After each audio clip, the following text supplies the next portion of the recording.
Hello everyone, welcome back to my channel learning platform. तो आज हम बात करेंगे सेंट्रल इंडस्ट्री सिक्योरिटी फोर्स की तरफ से जो नोटिस आया हुआ है कांस्टेबल फायरमैन, ये मेल के लिए वैकेंसीज़ हैं जिसमें हमारी 1130 वैकेंसीज़ आई हुई हैं। तो सारी चीज़ें क्लियर करेंगे इसी वीडियो में। This is the official notification और इसमें सारी चीज़ें स्टेप बाय स्टेप क्लियर करेंगे कि क्या क्या एज लिमिट है, क्या क्वालिफिकेशन है, कैसे फॉर्म अप्लाई करना है और क्या इसमें एग्ज़ाम पैटर्न रहने वाला है। तो अभी तक अगर आपने चैनल को सब्सक्राइब नहीं किया है तो प्लीज़ पहले इस चैनल को सब्सक्राइब कर देना और अगर वीडियो अच्छा लगे तो एंड में वीडियो को लाइक ज़रूर कर देना। ये वीडियो आपके लिए बहुत ज़्यादा हेल्पफुल होने वाली है। सारी चीज़ें इसी वीडियो में आपके क्लियर हो जाएंगी कि कैसे फॉर्म को अप्लाई करना है और क्या क्या इसमें हमारा सैलरीज रहने वाली है। तो ऑफिशियल नोटिफिकेशन शुरू कर लेते हैं। यह हमारा जो online application are invited for the male Indian citizens for filling up the temporary post of the constable fire in central industry security force in the pay level 3। इसमें हमारा जो पे होने वाला है वो 21,700 से लेकर 69,100 तक रहने वाला है, plus usual allowance as the admissible to be the central government employees from the time to time. ठीक है, यहाँ तो ये अब यहाँ पर बात कर लेते हैं कि इसमें हमारा जो ऑनलाइन एप्लीकेशन है वो कब से स्टार्ट होने वाला है। 1 से स्टार्ट हो चुके हैं ऑनलाइन एप्लीकेशन एंड 30 की लास्ट डेट है। लेवल पे जो हमारा पे स्केल की बात करें तो लेवल 3 का पे स्केल है। एजुकेशन क्वालिफिकेशन की बात करें तो the candidates must have pass 12th class for the equivalent qualification from a recognised university and the board with science subject on or before closing date of the online. Science के साथ आपका 12th clear होना चाहिए। बात करें age limit की तो as हमारी 18 to 23 के बीच में है, तो वो कैंडिडेट्स अप्लाई कर सकते हैं। Age relaxation given by age per government rules के according SC ST 5 years, OBC के लिए 3 ईयर्स का मिलता है, एक्स सर्विसमैन के लिए 3 ईयर्स का। तो ये सारी चीज़ें गवर्नमेंट रूल्स के अकॉर्डिंग दी जाएंगी। Now discuss about the application form correction के लिए हमारे 10 से 12 सितंबर तक विंडो ओपन हो जाएगी। अगर आप माइनर मिस्टेक कोई हो जाती है आपको फॉर्म फिलअप करने में, then you have to correct 10 to 12 के बीच में आप इसे करेक्ट कर सकते हैं। करेक्शन विंडो ओपन हो जाएगी।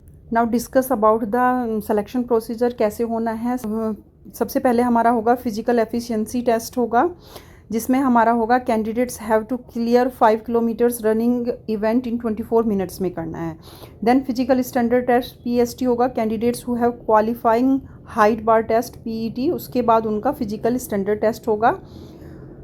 will be screened for height, chest and weight by the board of officers. Physical standard for the post as follows। इसमें क्या क्या चीज़ें हैं। हाइट 170 सेंटीमीटर होनी चाहिए, चेस्ट 80 to 85 सेंटीमीटर होनी चाहिए। और रिलैक्सेशन इन फिजिकल स्टैंडर्ड और डिफरेंट कैटेगरीज को जो दिया जाता है वो होगा। उसके बाद रिलैक्सेशन फॉर जो दिया हुआ है, candidates belong to hill areas of the Garhwal, Kumaon, Himachal Pradesh, Gorkha and जो अदर जो रूल्स होते हैं उन्हीं के अकॉर्डिंग फॉलो किए जाएंगे।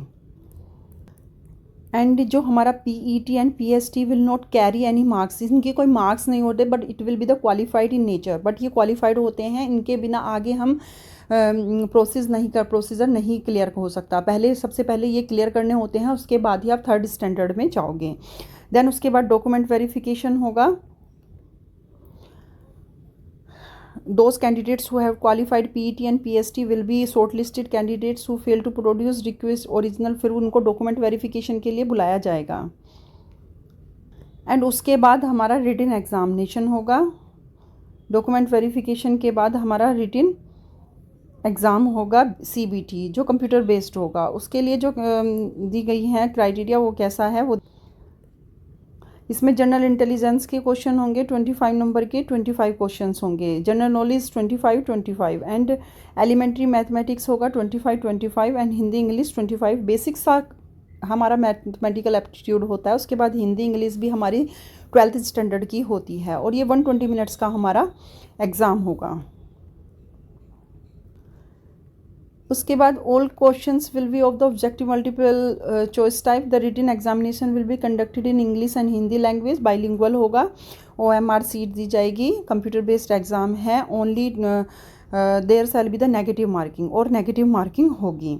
The date examination will be inform to the candidates only through the CISF website दी गई है, उसके जरिए ही आपको इन्फॉर्म कर दी जाएगी। देयर विल बी नो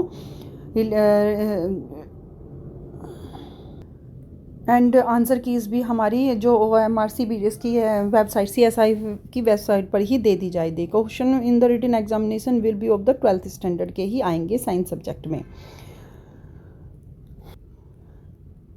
ये मोड ऑफ सिलेक्शन दिया गया है इन्होंने, जैसे कि हमने पीछे क्लियर किया है, तो सभी चीज़ें इस तरीके से हैं। The minimum percentage of the marks qualification written exam for the text stage will be under, जो हमारा जनरल EWS और ESM के लिए 35% होगा, SC ST OBC के लिए 33 पास पर क्वालिफाइंग हो जाएगा। Merit list after the completion of PET, PST, DV, written examination and medical examination. State and category-wise merit list, namely unreserved के लिए will be drawn separately in the respect of each state. उसके बाद सारी चीज़ें clear होने के बाद final merit list रखती है, और उसके बाद जो कैटेगरीज वाइज है वो उस तरीके से ही कैंडिडेट्स को डिवाइड कर दिया जाएगा। Important instructions for the candidates की before applying the candidate must carefully to through the instructions given in the notice of the examination. सारी चीज़ें नोटिफिकेशंस को अच्छे से क्लियर करना है, मतलब पढ़ना है, नोटिफिकेशन को अच्छे से पहले पढ़ना है, उसके बाद फॉर्म को फिलअप करना है। बात करेंगे now we have discuss about the fee payment की 100 रुपीज़ हमारी जो इसमें होगी ऑनलाइन फ़ीस होगी। Candidates belong to the schedule caste and the ST ESM से जो बिलोंग करते हैं उनके लिए कोई भी फ़ी नहीं है।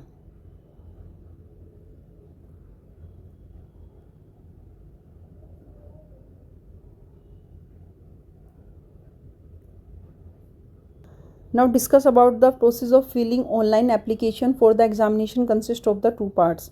फर्स्ट में वन टाइम रजिस्ट्रेशन होगा and then filling of the online application for the examination. When you have to one time registration part 1, तो one time registration will be the permanent this database of the candidates, the unique registration ID and password वहाँ पर generate हो जाएगा। उसके बाद आपको क्या करना है, एक valid email ID and mobile number update करना है ताकि कम्युनिकेशन में कोई प्रॉब्लम ना हो सके। How to register for the first time, सबसे पहले वेबसाइट पर जाना है एंड देन लॉगिन करना है और उसके बाद न्यू रजिस्ट्रेशन बटन पर क्लिक करना है। उसके बाद स्टेप बाय स्टेप सारी चीज़ें आपको फिलअप करनी है। उसके बाद अपनी 10th और 12th की मार्कशीट अपडेट करनी है। उसके बाद आप अगर OBC या ST ST सर्टिफिकेट्स आप से बिलोंग करते हैं then you have to upload these certificates. If you have any queries for filling the application form, please comment हमें कमेंट करना। We have to resolve your problems and notification और apply online का link आपको description में मिल जाएगा, आप वहाँ से फॉर्म को फिलअप कर लेना और नोटिफिकेशन को अच्छे से पढ़ लेना। So this is the CISF industrial security force notice recruitment 2024 जो मेल के लिए है और जिसके लिए आपका 12th स्टैंडर्ड क्लियर होना चाहिए विद साइंस स्ट्रीम, तो you have to apply this form. If channel को सब्सक्राइब नहीं किया है तो प्लीज़ सब्सक्राइब कर देना, और अगर इस तरह की गवर्नमेंट जॉब आपको टाइम पर मिलती रही और सबसे पहले मिलती रही तो उसके लिए बेल आइकन को ज़रूर दबा देना।